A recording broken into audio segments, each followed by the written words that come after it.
रहीम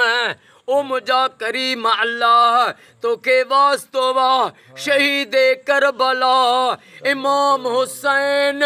अलैहिस्सलाम जो वास्तो थी जी जल अमर सिंध जा शेर वकील जेके धरने में वेठा आहिनि उन्हनि खे पंहिंजे हिफ़्ज़ अमान पनाह अता फरमा ओ मौला नबी सरदार जो वास्तो थिए जी जल सिंध अमर जे बहादुर सिंध जे बहादुर शेर वकीलन के मौला कयामत ताईं आबाद फरमा ओ मौला कॾहिं कॾहिं के नाल न ठान सिंधु ते धाड़ो न लगे सिंधु दरिया क़यामत ताईं सिंध के आबाद कंदो रहे दुआ कबूल फरमा ओ मौला साईं अॼोको साईं वॾेरो वज़ीर अली मेतलो साईं जो ख़ैर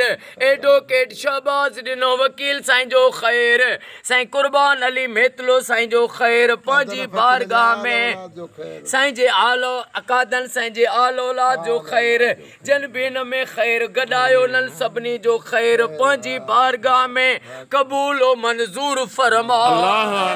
ओ मौला वॾेरो वज़ीर अली मेतलो साईं खे साईं जे बचड़नि खे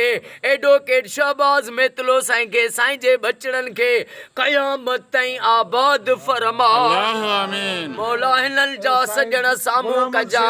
ऐं जे दुश्मननि खे निस्तो नाबूद फरमा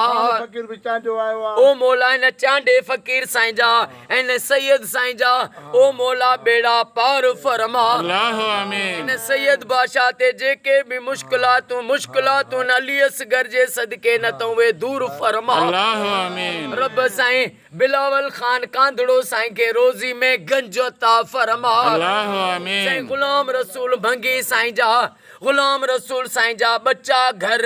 अमड़ियूं न्याणियूं साईं जा बच्चा घर आबाद फरमा ओ मौला वॾेरो वज़ीर अली मेतलो साईं जंहिंजे लाइ बि दुआ जे लाइ सोचनि था उन्हनि सभिनी जो बेड़ो तार अली अकबर जो वास्तो थिए सभिनी जो बेड़ो तार बीमारनि खे शफ़ा अता फरमा बे औलादनि खे औलाद अता फरमा बेरोज़गारनि खे रोज़ी अता फरमा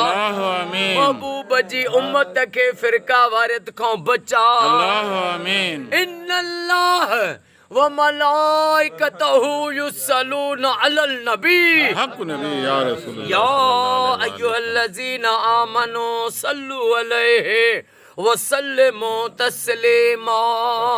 अल्लाहुम्मा सल्लि अला मुहम्मद व आले मुहम्मद ला इलाहा इल्लल्लाह मुहम्मदुर रसूलुल्लाह नारे हैदर